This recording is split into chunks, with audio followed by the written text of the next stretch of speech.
So yun mga lods, magandang hapon sa ating lahat. Dahil meron tayong bagong pisa ng mga sisiw at naubusan tayo ng painuman ng manok. Ito, gawa tayo ng DIY na painuman ng manok. Ano rin yung mga lods ha? Ganyan lang yan oh. Medyo kinapos tayo ng budget sa ating patukaan o painuman ng manok. Wala tayong pambili. Ito, mag-DIY muna tayo. DIY muna tayo ng painuman ng ating mga sisiw. Dahil meron tayong bagong pisa ng mga sisiw.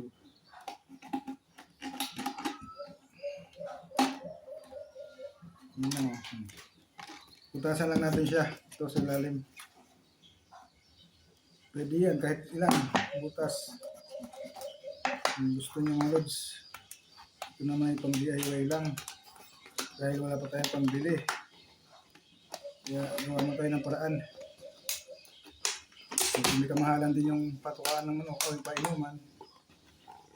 Nasa 50 pesos din. Wala na tayong pambili. Dahil wala pang sabong. Wala pa tayong gagamot ng manok. Wala pa tayong tahi ngayon. Ito, i-iway muna tayo. Bali, dadamihan ko yung butas dito para madami din yung makainom. Medyo matrabaho lang ganito mga lods. Tsagat lang. At least hindi na tayo bibili ng painuman ng manok. So,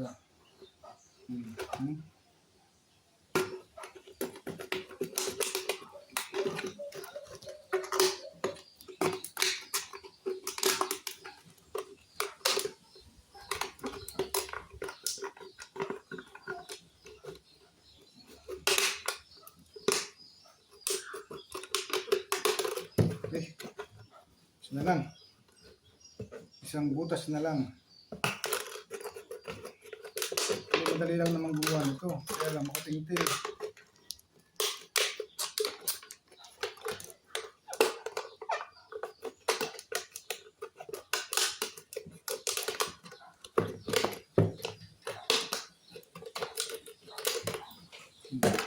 So, may mga butas na siya.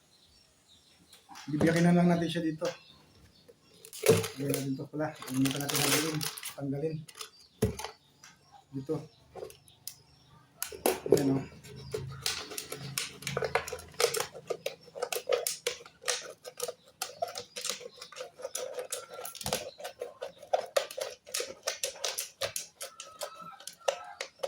Okay. Tanggal natin.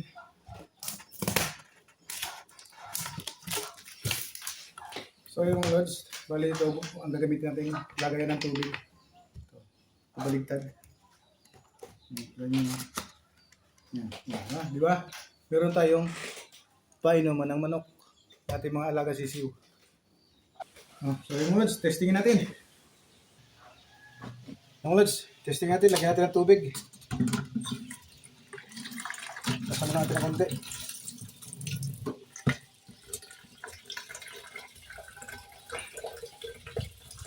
Mga lods, tama na muna yung ganito.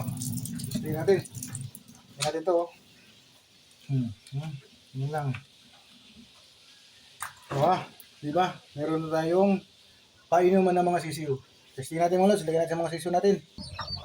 So yung lods, ito na. Testingin natin. Tingnan natin mga bagong pisa. Testingin natin. Pakita mo. Ano naman? Mga lods, ating DIY na painuman ng mga sisiw. Okay. So mga lods, thank you for watching. I love you all. Sana may natutunan kayo.